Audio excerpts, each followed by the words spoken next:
지난 주일에 말씀드린 대로 오늘 그리고 다음 주까지 또는 마지막 주까지 성경에 언급된 성령 하나님에 대하여 말씀을 전하도록 하겠습니다.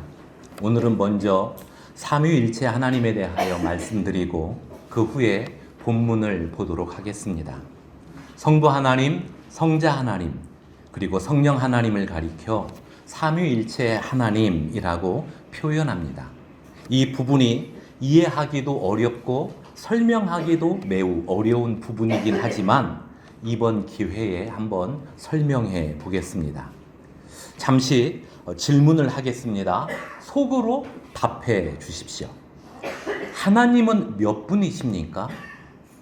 마가복음 12장을 보면 종교 지도자들이 예수님의 말씀을 트집 잡으려고 다양한 질문을 합니다. 그때 예수님의 답변 안에 이런 내용이 나옵니다. 예수께서 대답하시되 첫째는 이것이니 이스라엘아 들으라. 주 곧 우리 하나님은 유일한 주시라. 이 말씀을 포함하여 총 7번 하나님은 한 분이시라는 내용이 신약 성경에만 나옵니다.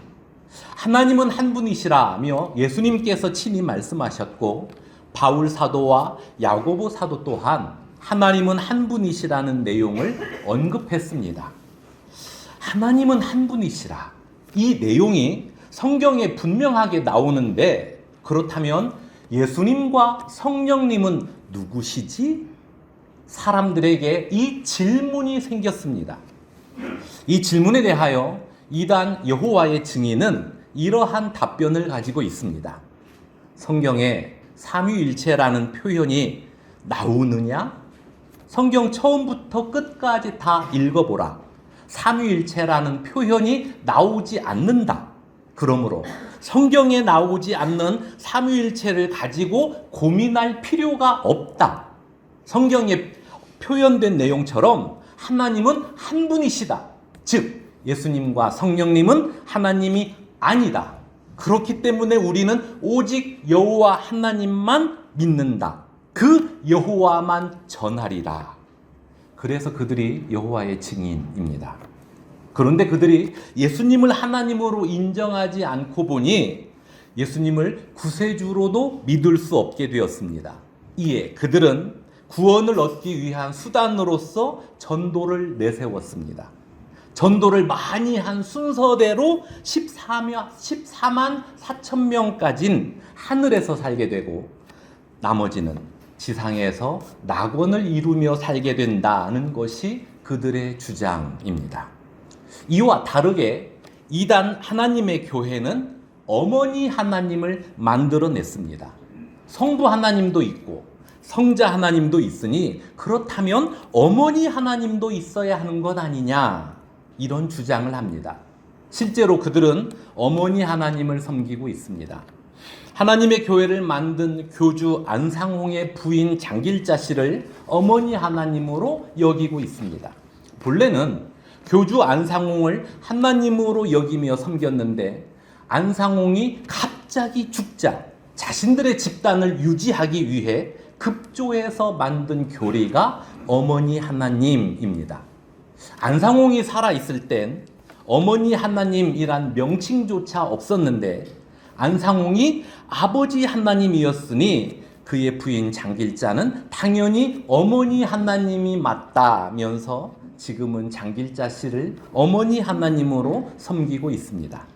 여러분이 듣기에도 여호와의 증인이나 하나님의 교회 둘 다 이단 티가 많이 나죠? 그런데 삼위일체 하나님과 관련하여 티가 잘 나지 않는 이단도 있습니다. 삼위일체 하나님을 이렇게 설명하는 사람들이 있었습니다. 내가 집에선 아빠고 교회에선 목사고 식당에 가면 손님이다. 즉, 나 한 사람이지만 어디에서 어떤 역할을 하느냐에 따라 명칭이 구분되는 것처럼 하나님도 한 분이신데 구약시대엔 성부 하나님의 명칭으로, 예수님이 육신을 입고 이 땅에 오셨을 땐 성자 하나님의 명칭으로, 그리고 지금 이 시대엔 성령 하나님이란 명칭으로 사용되는 것이다. 제가 주일학교 다닐 때 주일학교 선생님들 중에 삼위일체 하나님을 이렇게 설명하는 분들이 있었습니다. 아이들이 이해하기 쉽게 삼위일체 하나님에 대하여 설명한 것처럼 보이나 이러한 설명은 초대교회 당시부터 있었고 그러한 주장을 펼친 자들은 이단으로 판명했습니다. 왜냐하면 삼위일체 하나님에 대한 설명이 잘못되었기 때문입니다. 이러한 설명이 초대교회 당시부터 있었고 그러한 주장을 펼친 자들은 이단으로 판명되었는데 왜 아직까지도 삼위일체 하나님을 그렇게 설명하는 것입니까? 하나님은 한 분이시다. 이 말씀에서 한 분이라는 이 숫자 1에 매여서 설명을 하려고 하다 보니 그런 설명 외엔 달리 설명할 길이 없어서 그런 것입니다. 그래서 신학자들 중에선 성부 하나님, 성자 하나님, 그리고 성령 하나님, 이렇게 하나님은 세 분이라고 설명하는 편이 차라리 낫다며 조심스럽게 말하기도 합니다. 왜 조심스럽게 말할까요? 만약 하나님은 세 분이시다라고 당당하게 주장하면 그때부터 성경에 하나님은 한 분이라고 하지 않았느냐면서 쉴 새 없이 공격을 퍼붓기 때문에 아주 조심스럽게 말합니다. 이제 제가 이해한 삼위일체 하나님을 설명해 보겠습니다. 앞서 언급했던 마가복음 12장에서 예수님이 하나님은 한 분이시다 이 말씀을 하실 때 그 말씀의 배경과 의도는 이스라엘 자손들에게 너희가 섬겨야 할 분은 하나님이 유일하다를 강조하기 위해서입니다. 즉 섬겨야 할 대상은 오직 하나님 한 분뿐이다는 의미이죠. 그리고 하나님은 한 분이시다 이 내용이 사용된 다른 본문을 보면 구원과 관련하여 또 우상과 비교하거나 귀신과 비교하면서 하나님은 한 분이시다는 이 내용이 등장하고 있습니다. 그러니까 성경에서 하나님은 한 분이시다라고 말할 땐 숫자 1의 개념보다 하나님은 유일한 분이시다는 이 부분이 우선적으로 강조되어 있습니다.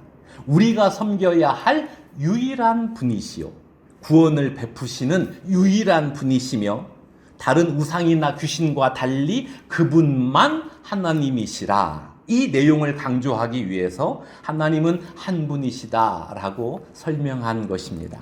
그리고 이때의 하나님은 성부 하나님만 해당되는 것이 아니라 성부 하나님, 성자 하나님, 그리고 성령 하나님 모두 다 포함이 됩니다. 이처럼 성부 하나님, 성자 하나님, 그리고 성령 하나님은 각각의 하나님이신데 이분들은 서로의 생각이 같고 마음이 같고 능력이 같고 뜻하는 바가 같아서 모든 일에 함께 하십니다. 창조에서부터 구원에 이르기까지 언제나 함께 하십니다. 그래서 삼위일체 하나님이십니다. 그러니까 이 정도로만 삼위일체 하나님에 대하여 설명드리겠습니다. 이제 삼위일체 하나님 중 한 분이신 성령 하나님의 사역에 대하여 말씀드리겠습니다. 오늘 본문 요한복음 16장을 보시죠. 요한복음 16장은 예수님께서 잡히시기 전날 밤 제자들에게 말씀하신 내용입니다. 예수님께서 제자들에게 이 말씀을 하시는 이유가 1절에 나와 있습니다. 1절을 보시죠. 내가 이것을 너희에게 이름은 너희로 실족하지 않게 하려 함이니. 여기 실족이란 발을 헛디뎌서 부상당하는 상태를 일컫는데 단지 발을 헛디딘 결과만이 아니라 주변 환경이나 사람들의 영향으로 인하여 마음의 상처 또는 생각의 오류를 일으키는 상태도 포함이 됩니다. 예수님께서 제자들에게 언급하신 실족은 마음의 상처 또는 생각의 오류와 관련되어 있습니다. 즉 예수님께서 제자들 마음의 상처와 생각의 오류가 일어나지 않도록 말씀하신 내용이 요한복음 16장입니다. 무엇이 제자들 마음에 상처를 주고 또 생각에 오류를 일으키게 만든다는 것입니까? 2절을 보시죠. 사람들이 너희를 출교할 뿐 아니라 때가 이르면 무릇 너희를 죽이는 자가 생각하기를 이것이 하나님을 섬기는 일이라 하리라. 여기 때가 이르면, 이 때는 십자가에서 죽으신 예수님이 부활하시고 승천하신 후를 가리킵니다. 그때 사람들이 예수님의 제자들을 유대 공동체에서 출교할 뿐만 아니라 제자들을 죽이기도 할 텐데, 그러면서도 이것이 하나님을 제대로 섬기는 일이라며 적극적으로 행동할 것이라는 내용입니다. 그러면 피해 당사자인 제자들은 동족들에게 당한 이 일로 인하여 마음의 상처와 더불어서 우린 다 같이 하나님을 섬기는 사람들이 아니었나? 어찌 우리에게 이럴 수가 있지? 이러한 생각의 갈등이 일어나지 않겠습니까? 그것을 방지하기 위해 예수님께서 제자들에게 미리 말씀하시는 것입니다. 그 사람들이 너희에게 이런 일을 행하는 이유가 무엇이냐면 3절, 그들이 아버지와 나를 알지 못함이라. 그때 그들이 하나님을 제대로 섬기기 위해서 너희 제자들을 정죄하는 행동이라고 말하겠지만, 실제로는 그들이 하나님을 잘 모르고 또 예수님이 누구인지에 대해서도 잘 모르기 때문에 그런 행동을 하게 될 것이라는 내용입니다. 그러므로 출교를 당하고 죽음의 위협 앞에 서게 되는 그때가 되면 이 말씀을 기억하라고 하셨습니다. 출교를 당하고 죽음의 위협 앞에 서게 될지라도 예수님을 하나님의 아들이요 구세주로 믿는 이 믿음에서 흔들리지 말라는 의미이기도 합니다. 예수님께서 제자들에게 이 말씀을 하시는 또 하나의 이유가 있습니다. 4절을 보시죠. 오직 너희에게 이 말을 한 것은 너희로 그때를 당하면 내가 너희에게 말한 이것을 기억나게 하려 함이요 처음부터 이 말을 하지 아니한 것은 내가 너희와 함께 있었음이라. 그러니까 또 하나의 이유가 무엇입니까? 처음부터 이 말을 하지 아니한 것은 내가 너희와 함께 있었음이라. 이제 예수님께서 제자들 곁을 떠날 때가 되었다는 내용입니다. 그러니까 달리 표현하면 예수님께서 십자가의 길을 걸으실 때가 되었다는 이야기입니다. 십자가를 지신 후엔 부활이 있지만 부활 후 승천하셔야 합니다. 그러니까 이 내용을 앞선 14장에서 내가 너희를 위하여 거처를 예비하러 간다고 예수님이 제자들에게 말씀하셨습니다. 그러자 제자들에게 근심이 생겼습니다. 예수님이 우리를 떠나신다고? 도대체 어디로 가신다는 말일까? 이렇게 속으로만 끙끙 앓았습니다. 그러니까 이때까지만 해도 제자들은 예수님께서 십자가의 죽음을 당할 것이라는 생각을 전혀 못했으니까요. 십자가의 죽음을 생각 못했으니 부활을 생각했을 리 없고, 부활을 생각 못했으니 승천을 생각했을 리 없습니다. 그러니까 제자들은 막연하게 예수님이 곧 자기들 곁을 떠난다는 것만 이해했으며 그로 인하여 근심하고 있었습니다. 그 제자들에게 예수님이 어떤 말씀을 하십니까? 7절을 보시죠. 그러나 내가 너희에게 실상을 말하노니 내가 떠나가는 것이 너희에게 유익이라. 내가 떠나가지 아니하면 보혜사가 너희에게로 오시지 아니할 것이요 가면 내가 그를 너희에게로 보내리니. 예수님께서 제자들 곁을 떠나가는 것이 유익인 까닭은 무엇입니까? 그것은 예수님께서 십자가의 사역을 완벽하게 마쳤다는 의미이기 때문에 제자들에게 유익입니다. 십자가의 사역을 완벽하게 마쳤다는 건 제자들에게 완전한 구원이 주어졌다는 의미이니까요. 예수님이 곁에 안 계시는데 제자들에게 완전한 구원이 주어졌음을 어떻게 알 수 있습니까? 이를 위해 보혜사라 불리는 성령 하나님께서 일하십니다. 여기 보혜사란 변호사 또는 대변자의 뜻을 가지고 있습니다. 성령 하나님께서 무엇을 변호하고 무엇을 대변하십니까? 성령 하나님께서는 죄인들로 하여금 예수님을 믿도록 인도하시고 예수님을 믿는 자에겐 너는 구원 백성이라, 너의 구원은 결코 취소되지 않는다는 이 내용을 확실하게 변호해 주십니다. 왜 성령 하나님께서 그 내용을 변호해 주십니까? 그 이유는 사탄이 우리에게 계속 의심을 불어넣거든요. 야야, 너 그렇게 죄를 지으면서도 구원 백성이라고 자신할 수 있어? 네 양심에 손을 얹고 생각해봐.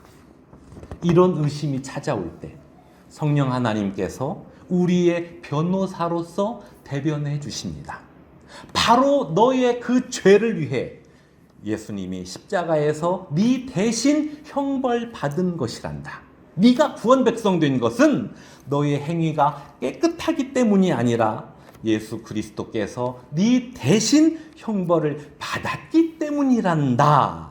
이 변호사의 역할을 성령 하나님께서 지속적으로 맡아 주십니다. 이 일을 위해 성령 하나님께서 성도 곁에 계심을 예수님께서 이렇게 표현하신 거예요. 내가 떠나가지 아니하면 보혜사가 너희에게로 오시지 아니할 것이요, 가면 내가 그를 너희에게로 보내리니. 이 내용을 지금 제자들 곁엔 예수님만 계시고 성령 하나님은 저 위에 계시고, 그러다가 예수님이 제자들 곁을 떠나면 저 위에 계신 성령 하나님이 내려오시고, 이런 그림으로 이해하면 곤란합니다. 만약 이렇게 이해하면 예수님께서 승천하신 후 성령 하나님께서 강림하실 때까지 그 10일 동안은 제자들 곁에 하나님이 안 계시는 공백 기간이 되고 맙니다. 하나님께서 성도와 함께하지 않는 시간이 단 1초라도 발생하면 성도가 받은 구원이 어찌 될지 모릅니다.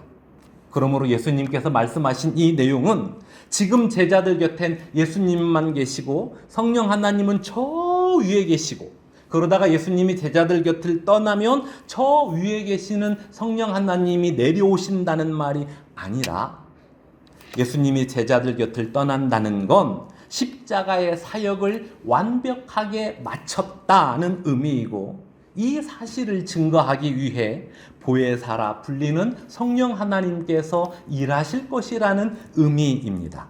즉, 예수님과 성령님이 서로 자리를 바꿔서 일하신다는 개념이 아닌 구원 백성들과 언제나 함께 하시는 하나님으로 이해하시면 되겠습니다.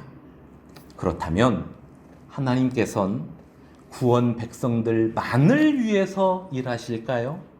하나님을 섬기지 않는 세상 사람들을 향해선 아예 방관하실까요? 그렇지 않습니다. 8절을 보시죠. 그가 와서 죄에 대하여, 의에 대하여, 심판에 대하여 세상을 책망하시리라. 그러니까 내용을 이해하기 좀 어렵게 번역이 되었는데, 다른 번역 성경들을 보면 좀 더 이해하기 쉽게 번역을 해 놓았습니다. 한 예로 쉬운 성경이라는 번역 성경을 보면 8절 내용이 이렇게 되어 있습니다. 보혜사가 오시면 그분은 죄에 대하여, 의에 대하여, 심판에 대하여 세상이 잘못 생각한 것들을 책망하실 것이다. 또 공동 번역이라는 성경을 보면 이렇게 번역해 놓았습니다. 그분이 오시면 죄와 정의와 심판에 관한 세상의 그릇된 생각을 꾸짖어 바로잡아 주실 것이다. 그러니까 결국 8절 말씀은 세상 사람들이 죄와 의와 심판에 대해서 잘못된 생각을 가지고 있다는 것이며, 그것을 성령 하나님께서 바로잡아 주실 것이다는 내용입니다. 먼저 세상 사람들이 생각하는 죄란 무엇입니까? 살인, 도둑질, 폭력, 명예훼손 등등, 이처럼 직접적으로 행동한 잘못된 모습을 죄로 여깁니다. 이에 대하여 성령 하나님께서 바로 잡아주신다는 것입니다.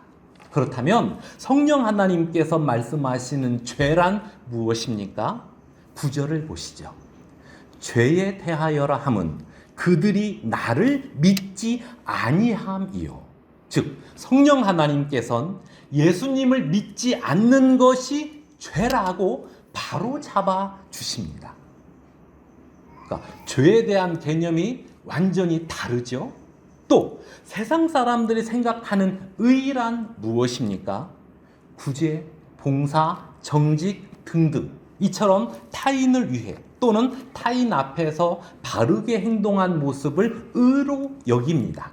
그러나 성령 하나님께서 말씀하시는 의란 10절 의에 대하여라 함은 내가 아버지께로 가니 너희가 다시 나를 보지 못함이요. 그러니까 앞에서 설명했듯이 예수님이 제자들 곁을 떠나 하나님 아버지께로 가신다는 건 십자가의 사역을 예수님께서 완벽하게 마쳤다는 의미입니다.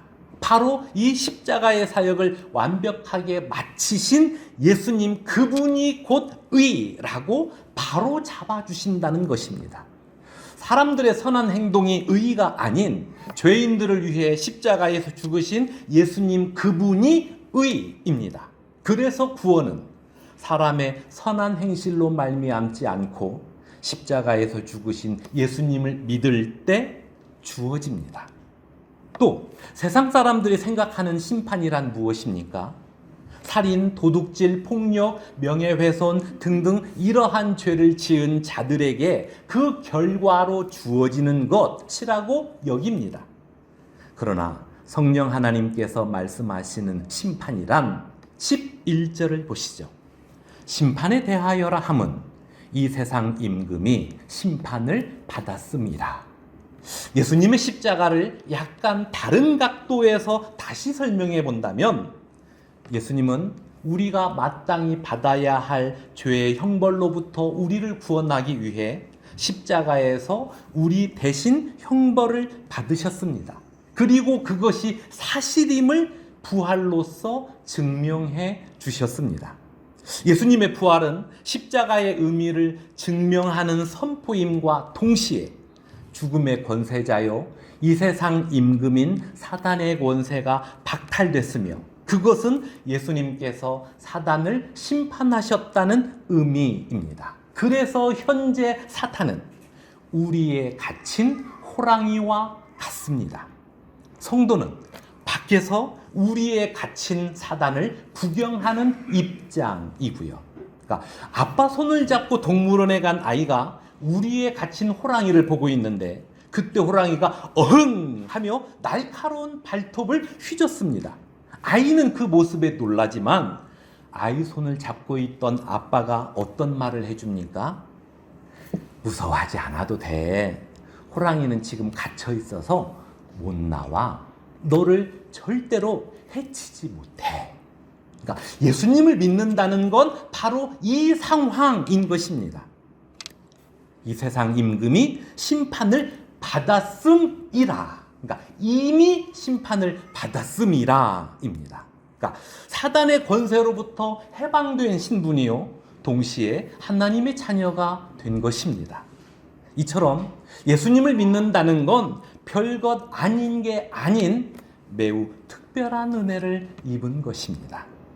이러한 내용들을 사람들로 하여금 깨닫게 해주는 그 역할을 성령 하나님께서 하십니다.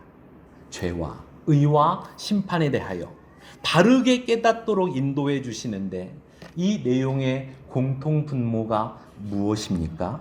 세 가지 모두 예수님과 관련된 내용입니다. 그런데 제자들은 이 내용을 아직은 다 이해하지 못합니다. 그 이유는요, 이때까지만 해도 제자들은 예수님 믿지 않는 것이 죄임을 알지 못했고 의이신 예수님을 믿어야 구원받는다는 사실을 생각지도 못했으니까요. 또 의이신 예수님을 믿으면 육신은 죽여도 영혼까지는 능히 죽이지 못하는 권세자를 무서워하지 않아도 된다는 이 사실을 아직까진 몰랐으니까요. 그러니까 12절이 그 내용입니다. 내가 아직도 너희에게 이를 것이 많으나 지금은 너희가 감당하지 못하리라. 그러나 13절 진리의 성령이 오시면 그가 너희를 모든 진리 가운데로 인도하시리니 그가 스스로 말하지 않고 오직 들은 것을 말하며 장래의 일을 너희에게 알리시리라. 그렇습니다. 성령 하나님께서 바로 이 일을 위해 일하십니다. 죄에 대하여, 의에 대하여, 그리고 심판에 대하여. 잘못 알고 있어서 예수님을 믿지 않으려는 자들에게 바르게 깨닫도록 그들의 마음을 계속 두드리고 계시며, 이미 예수 그리스도를 믿는 자들을 향해선 그들 곁에서 너는 구원 백성이라, 너의 구원은 결코 취소되지 않는다는 이 내용을 확실하게 변호해 주십니다. 우리 곁에 이 성령 하나님께서 항상 함께 계시니 그 누구도 우리의 구원을 취소시키지 못합니다. 또한 성령 하나님께서는 성도를 보호하여 주시고 어려움을 당할 땐 피할 길도 주십니다. 그러니까 성도가 범사에 감사할 수밖에 없는 이유요, 기도할 수밖에 없는 이유입니다.